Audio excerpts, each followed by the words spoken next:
اس کی کوئی وجہ بھی بتائی انہوں نے؟ کیونکہ یہ بات تو طے ہو گئی کہ عمران خان کے لیے تو تھریٹ نہیں ہے، یہ تو 5-6 جیلیں ہیں، تو مقصد کچھ اور ہوگا، تو وہ کیا ہے؟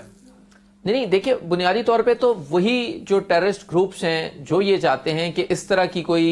ایپیسوڈ کی جائے جس میں کسی اہم شخصیت کو بھی ٹارگٹ کیا جائے یا مجموعی طور کے اوپر جیلوں کے اوپر اٹیک کر کے افراتفری پھیلائی جائے. کیونکہ آپ کو پتا ہے کہ اس طرح کی جب ایون یہ خبر بھی آتی ہے تو کیونکہ اس کے ساتھ پولیٹیکل لنک بھی ہے،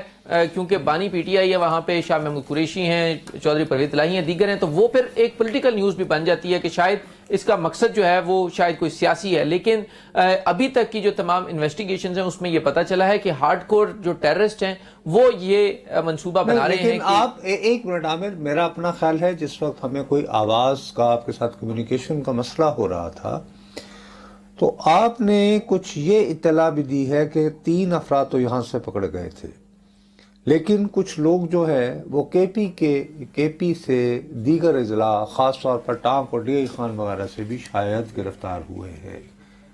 آپ نے جو یعنی کہ مجھے یہ جی بالکل میں نے یہ بتایا. اور کیا ان کا تعلق بھی بالآخر انہی لوگوں سے ثابت ہوا ہے جو ادھر پکڑے گئے تھے 3؟ جی بالکل، انہی جو 3 یہاں سے دہشت گرد پکڑے گئے تھے انہی کی پوائنٹیشن کے اوپر ڈی آئی خان سے گرفتاریاں عمل میں لائی گئیں، اور پتہ یہ چلا کہ وہاں سے 4 دہشت گردوں کو بھی گرفتار کیا گیا ہے. اور انہوں نے یہ بتایا کہ ان کا مین ٹارگٹ جو 2 جیلیں ہیں ڈی آئی خان کی اور ٹانک کی، اور اس کے ساتھ ساتھ راول پنڈی کی اڈیالہ اٹک کی جو سینٹرل جیل ہے، اور ڈیرہ غازی خان اور میاں والی کی جو جیل ہے. آپ کو یاد ہوگا ایک مرتبہ پہلے بھی اٹیک ہو چکا ہے، دہشت گردوں نے. نہیں لیکن دیکھیے عامر، آپ جو بات کر رہے ہیں نا، میں ذاتی طور پر اس پر بلیو کرنا چاہوں گا. ظاہر ہے کہ اگر فرض کیجئے، میں نے اسی لیے آپ سے گفتگو کا آغاز ہی اس کلیدی سوال سے کیا کہ کیا صرف قائد تحریک انصاف سے ملاقاتوں پر پابندی ہے، تو آپ نے فرمایا نہیں. جی نہیں، جو تمام لوگ جو اڈیالہ جیل میں خواہ وہ جوڈیشل ریمانڈ پر ہیں یا وہ وہاں بے قیدی ہیں، ان سب پر ملاقاتوں کی پابندی ہے. اگر صرف تحریک انصاف کے رہنماؤں سے ملاقات پر پابندی لگی ہوتی تو ہم شاید یہ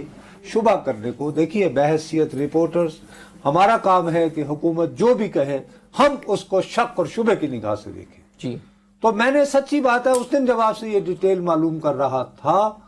تو مجھے ذاتی طور پر یہ احساس ہو رہا تھا، یہ شبہ پڑ رہا تھا کہ حکومت یہ سارا ایک قسم کا ڈسیپشن رچا رہی ہے کہ بانی کو کسی طرح بنی گالہ منتقل کرنے کی بات کی جائے.